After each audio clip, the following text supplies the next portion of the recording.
عراق کا بادشاہ ملک فیصل گہری نیند میں تھا۔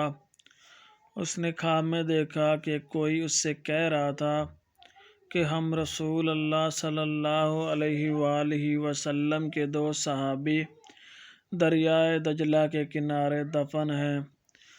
دریا کا رخ تبدیل ہو رہا ہے، پانی ہماری طرف بڑھ رہا ہے۔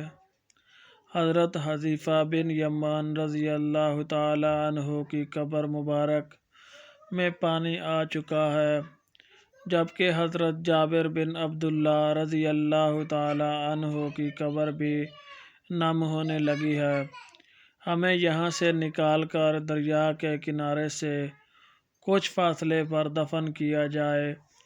عراق کے بادشاہ نے یہ الفاظ خواب میں سنے، لیکن ان کی طرف کوئی توجہ نہ دی۔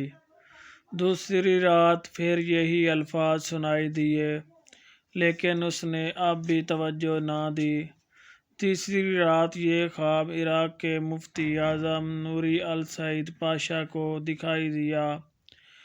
انہوں نے اسی وقت وزیر اعظم کو ساتھ لیا اور بادشاہ کی خدمت میں پہنچ گئے۔ جب انہوں نے بادشاہ سے اپنا خواب بیان کیا تو بادشاہ چونکا اور بولا، یہ خواب تو میں بھی 2 بار دیکھ چکا ہوں۔ اب انہوں نے مشورہ کیا۔ آخر بادشاہ نے مفتی اعظم سے کہا، پہلے آپ قبروں کو کھولنے کا فتویٰ دیں، تب میں اس خواب کے مطابق عمل کروں گا۔ مفتی اعظم نے اسی وقت قبروں کو کھولنے اور اس میں سے مقدس اجسام کو نکال کر دوسری جگہ دفن کرنے کا فتویٰ جاری کر دیا۔ اب یہ فتویٰ اور شاہی فرمان اخبارات میں شائع کر دیے گئے اور اعلان کیا گیا کہ عید قرباں کے دن دونوں اصحاب رسول صلی اللہ علیہ وآلہ وسلم کی قبریں کھولی جائیں گی۔ اخبارات میں جوں ہی یہ خبر شائع ہوئی تو دنیا اسلام میں بجلی کی طرح پھیل گئی۔ اخبارات کی دنیا میں اس خبر کو لے اڑی، اور مزے کی بات یہ ہے کہ یہ حج کے دن تھے۔ تمام دنیا سے مسلمان حج کے لیے مکہ اور مدینہ میں پہنچے ہوئے تھے۔ انہوں نے درخواست کی کہ قبریں حج کے چند روز بعد کھولی جائیں تاکہ وہ سب بھی اس پروگرام میں شرکت کر سکیں۔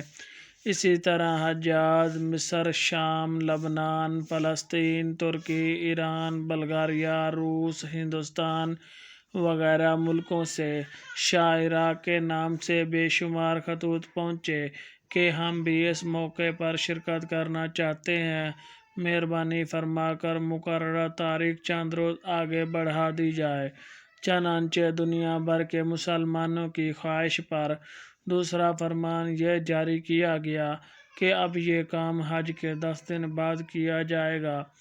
آخر کار وہ دن بھی آ گیا جب قبروں کو کھولنا تھا۔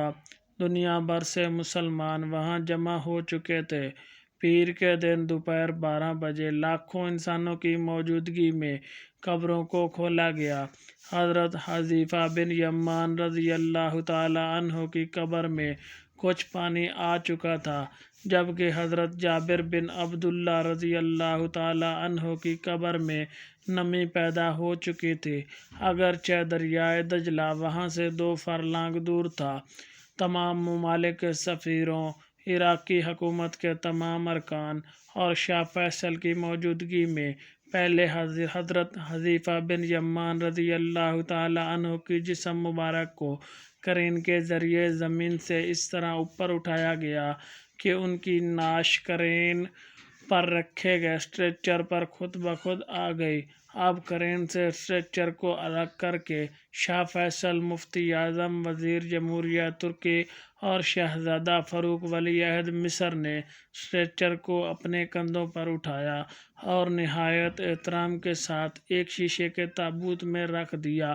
پھر اسی طرح حضرت جابر بن عبداللہ رضی اللہ تعالی عنہ کی جسم مبارک کو نکالا گیا۔ دونوں اجسام کے کفن بالکل محفوظ تھے، یہاں تک کہ داڑھی مبارک کے بال بھی صحیح سلامت تھے۔ اجسام کو دیکھ کر قطعاً یہ احساس نہیں ہوتا تھا کہ وہ 1300 سال پہلے کی ہیں، بلکہ یوں گمان گزرتا تھا انہیں وفات پائے ابھی مشکل سے 2-3 گھنٹے ہوئے ہیں۔ سب سے عجیب بات یہ ہے کہ دونوں کی آنکھیں کھلی ہوئیں، ان میں اس قدر تیز چمک تھی کہ دیکھنے والے ان کی آنکھوں میں آنکھیں ڈال کر دیکھ نہ سکے۔ بڑے بڑے ڈاکٹر یہ منظر دیکھ کر دنگ رہ گئے۔ ان مقدس اجسام کو مزار سیدنا سلمان فارسی رضی اللہ تعالیٰ عنہ کے پاس منتقل کر دیا گیا۔